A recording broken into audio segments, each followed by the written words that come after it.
Yoshlar ishlari agentligi va Xalq banki hamkorligidagi mutolaa loyihasi doirasida tayyorlandi. Biz ko'rayotgan dunyo shunday. Ulardan 2 milliardi dunyoni shunday ko'radi. 50 milliondan ortig'i esa bunday. Og'riqlar, Bolaligimdan beri shuncha qiynab kelgan onamni irodasizligim orqasidan yuraklariga ortiqcha azob berishga vijdonim yo'l qo'ymaydi. Tilanchidek ko'rish onlari ham bo'ladi. sinov, Esimni taniganimdan beri faqatgina ikkita narsa, yokida qayg'u, yokida shodlik. Shunda qiynalaman ba'zida, borgim kelmasa ham borishim kerak. Tashqi qiyofangizni ko'rishi bilanoq sizni o'sha ishga qo'ymaydi. ilm nuri tomon. O'sha 2-3 yoshimdan qo'shiq aytganman. Va mingdan ko'proq hikoyalarni montaj qilganman. Men uydan qochib ketib, qishloqdan shaharga birorcha kitoblar fleshkaga, audioga yozdirib olib kelardim. Ular qahramonlardir.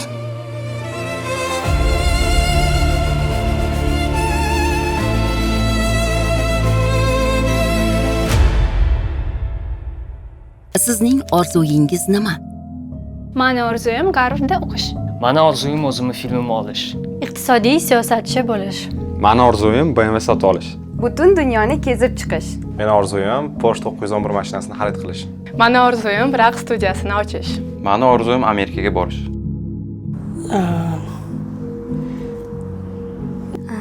Eng katta orzuyim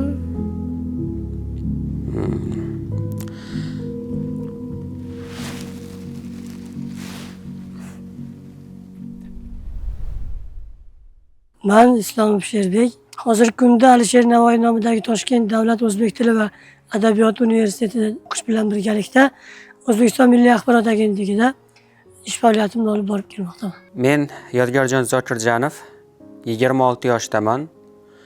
Mutolaa loyihasida audio dizaynerlik faoliyati bilan shug'ullanaman, ya'niki audio montajchiman.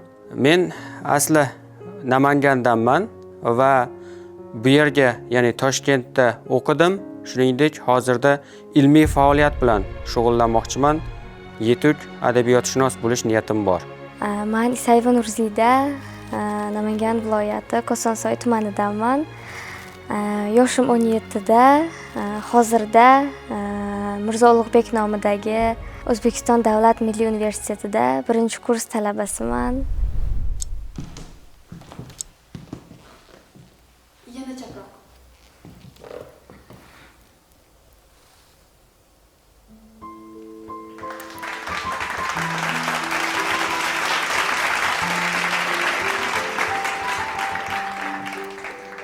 Vallahi dert oldun bana, kurban olurum ben sana. Ruhum hasta, kal yanımda, seviyorum seni anla. Yardım et ya Rabbi, oldum ben deli gibi. Seviyorsan tut elimi, Leyla oldum sana, Leyla oldum sana.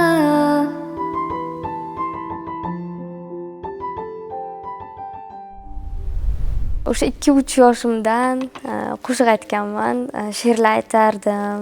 O'sha videolari ham chiqqan YouTube'ga.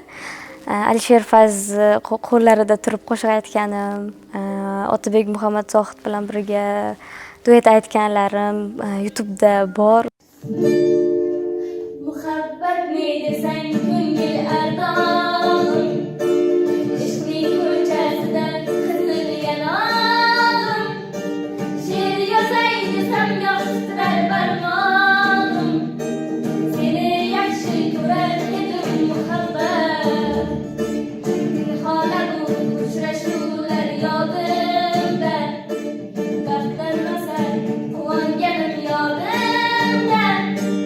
Ammo mangu qolmading-ku yonimda, olislarda qolib ketdi muhabbat. O'sha kichkinaligimdan ko'proq onam sababchilar, u kishi doim intilib bu chiqish kerak deb, o'sha kishi ko'proq sababchilar hammasiga. O'z birinchi maktabga chiqishim ham meni noodatiy bo'lgan. Kechroq chiqqanman maktabga. Unga tabiiy opam sababchi bo'lganlar birinchi navbatda. 2 yil kech borganman, keyinchalik bir sinf tepaga sakraganman. O'shanda sinfdagi 2-3 ta bolani mendan kuchliligini ko'rib, demak, men hali bulardan orqada yurish menga bo'lmaydi deb o'zimga qabul qila olmay, ko'proq o'zimning ustimda ishlaganman qo'shimcha. Xabaringiz bor, biz maxsus internatlarda ta'lim olamiz. Ana shu jarayonlarda boshlangan. Men xayol qilardim, yolg'iz o'g'ilman, bir singlim, onam, otamiz rahmatli bo'lganlar. Shu uchun 5 yoki 6 sinf edim. Uyga keldim. Tog'alarimning o'g'li, men tengi o'g'illari bor, ular o'sha dala ishlarida, sigir boqish, qo'y boqish, boshqa ishlarda yoki yer chopish ishlarida, o'tin yorish ishlarida tog'alarimga bemalol ko'mak beryapti. Men esa bu narsaga qilaman desam ham, xohishim bo'lsa-da, qo'limdan kelmasligi tayin. Va mana shundan asta-sekin o'ylay boshlaganmanki, demak, men onamga yer chopishda emas, sigir boqib, qo'y boqishda emas, faqat ilm olibgina yoniga kirishim mumkin, yordamchi bo'la olishim mumkin. Shunday holat bo'lganki, Chorsuvda do'stimni kutib turganimda qo'limga pul tutkazib ketishgan. Jamiyatimizdagi eng katta fojialardan biri ko'zi ojizlarni ongsiz tarzda o'zlaridan ajratib qo'yishlaridir. Jamiyat qo'yadigan to'siq bor. Ko'z ojizlarni o'zlariga qo'yadigan to'siq bor. Jamiyat qo'yadigan to'siq bu birinchi navbatda albatta ko'z ojizlarga juda ham bir achinish nigoh bilan, past nazar bilan qarashlik, ya'niki ularni qo'lidan qandaydir ish kelishligiga hech qachon ishon qilmaslik. Biron ishni uddalay oladimi yoki yo'qmi degan savolni ongimizda, ya'ni umum jamiyat ongida shakllanib qolganida. Aynan ko'zi ojiz kishi bo'lib ayta qolay, ko'zi ojiz kishi yetaklovchi hamrohi bilan shifoxonaga borganda shifokorning beradigan savoli ko'zi ojizga emas, birinchi navbatda yetaklovchisiga bo'ladi. Ya'niki bu kishining qayerlar og'riyapti ekan degan savol bo'ladi. Bu birinchidan o'sha bemorni, ya'ni bemor ko'zi ojizni ham qalbini bir o'zgacha o'rtab o'tadigan holat, chunki u eshitadi, u faqat ko'rmaydi xolos, u sezadi, his etadi va gapira oladi. Og'ir bo'lsa ham aytaman, o'sha ko'chada sadaqa so'rovchi tilanchidek ko'rish onlar ham bo'ladi. Bu bizni eng katta fojialarimizdan. Tushuncha shunaqada, sog'larda o'zi kiyimini ham даже kiya olmaydi. Shunaqa tushuncha bor, lekin bizni ko'rgandan keyin o'zimiz eplab yurganimizni ko'rib,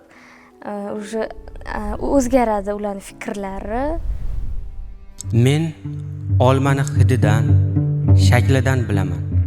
Eng og'riqlisi shundaki, ko'zlarim ochilganida ana shu olmani xonadan topa olmasligimdir. Qiyinchilik paytlarida men doim bitta narsa esimga tushadi. Onam aytadilar, menga va'da ber, hech qachon qiyinchilik paytida sinmayman deb. Chunki sen qiynalishni boshlasang, senga mahzunlik cho'ksa, men bu narsani 10 chandon ziyodroq his qilaman. Bolaligimdan beri shuncha qiynab kelgan onamni irodasizligim orqasidan yana yuraklariga ortiqcha azob berishga vijdonim yo'l qo'ymaydi. Iroda birinchi navbatda yordamga keladi. Duch kelinayotgan qiyinchiliklar aslida haqiqatan ham qiyinchilikmi degan savolni inson o'z oldiga savol qilib qo'ya olish. Chunki o'sha men duch kelayotgan qiyinchiliklar haqiqatan ham rostdan ham qiyinchilikmi? Chunki bundan battar, bundan-da kuchli qiyinchiliklarga duch kelib, irodasi bukilmagan va o'sha qiyinchiliklardan qandaydir hikmat topa olgan insonlar o'tgan tarixda. Men ham xuddi o'shalar kabi qiyinchilikka duch kelganimda o'zimni yolg'iz qolgan holatda isloh qilishni va o'zi aslida o'sha qiyinchilik ham men uchun bir yaxshilik, hikmatli sinov ekanini anglashga, undan yaxshilik topishga intilaman. Hozir shu 1 oydan beri onam bilan emasmiz, birga emasmiz.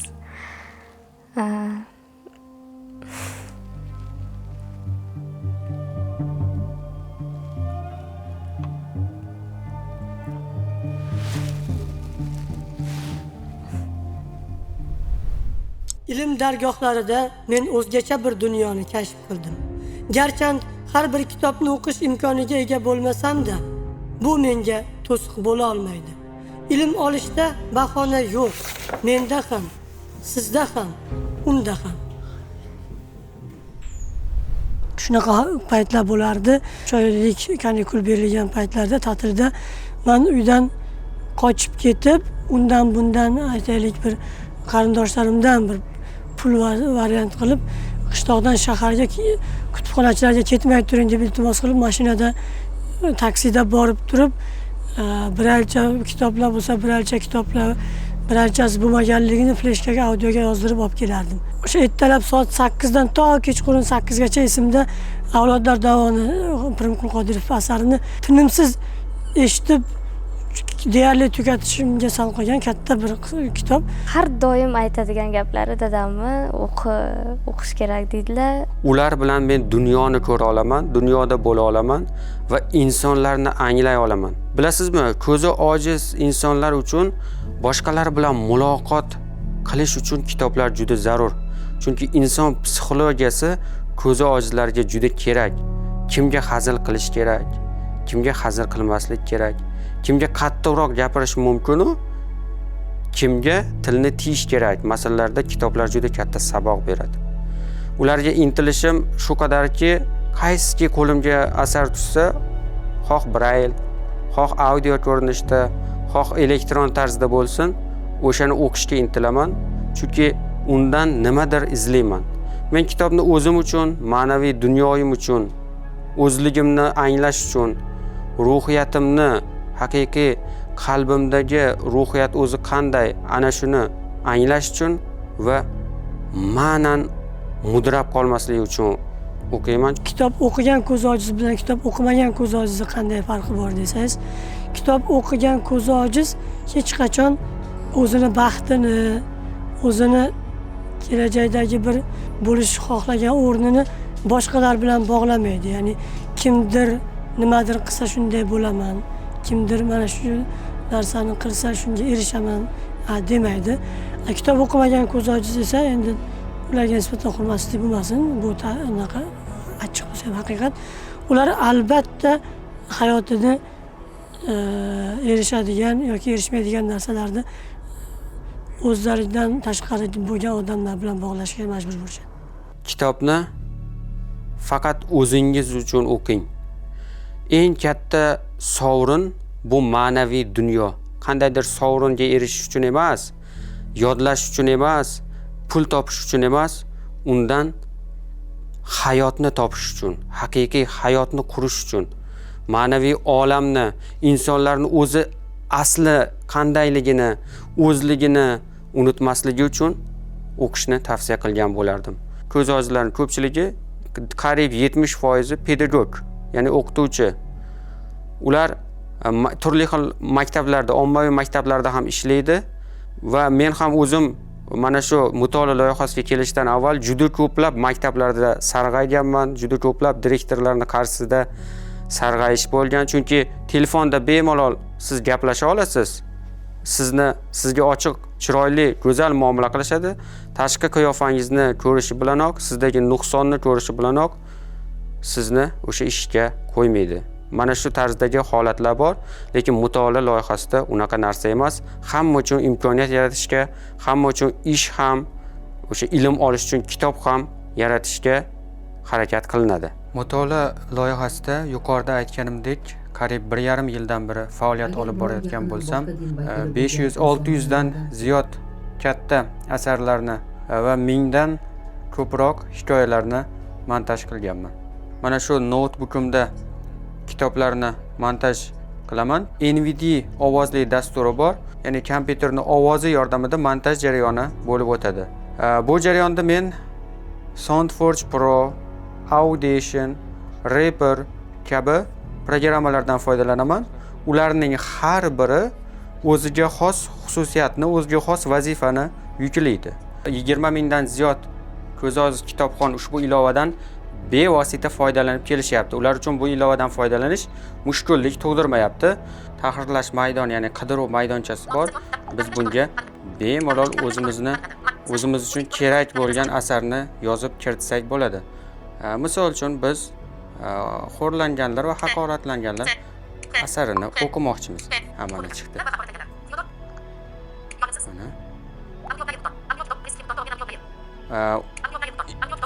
Bemalol sezsak bo'ladi. O'sha o'ng tomonida ekranimiz pastki qismini o'ng tomonida audio kitob, undan chaproqda esa elektron kitob chiqadi. Biz audio kitobni ochib eshitishimiz mumkin bemalol.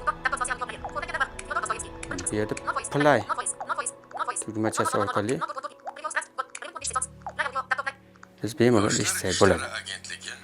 Va yaqinda meni xursand qilgan narsaki, yana bitta mana zamonaviy tomonga qarab yurilishi sun'iy intellekt va ana endi o'sha kitoblarni o'qib bo'lib mutolaa jarayonidan keyingi o'sha tahlillar, fikrlar bilan qanaqadir o'ziga xos qiziqarli jarayonda hamma inson ham bitta kitob o'qigandan keyin ikkita uchta jamoa bilan uni tahlil qila olmaydi, qilmaydi.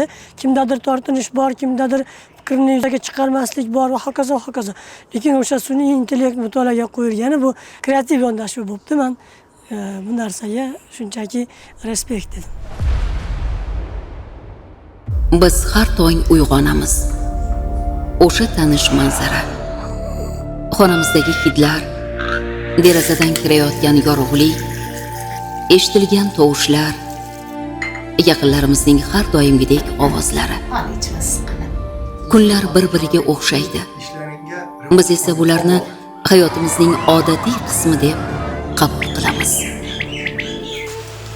Shu ovoz egalari ko'rinmasa, faqat tanish hidlar qolsa, yaqinlaringiz endi yo'q bo'lib qolsa, bir lahzaga tasavvur qiling.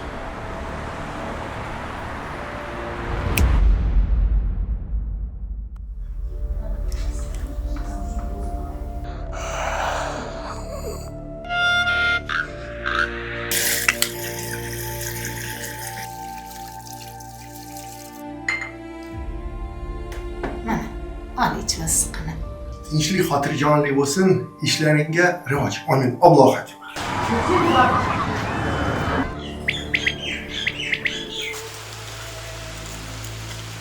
Ehtiyot bo'ling, eshiklar yopiladi.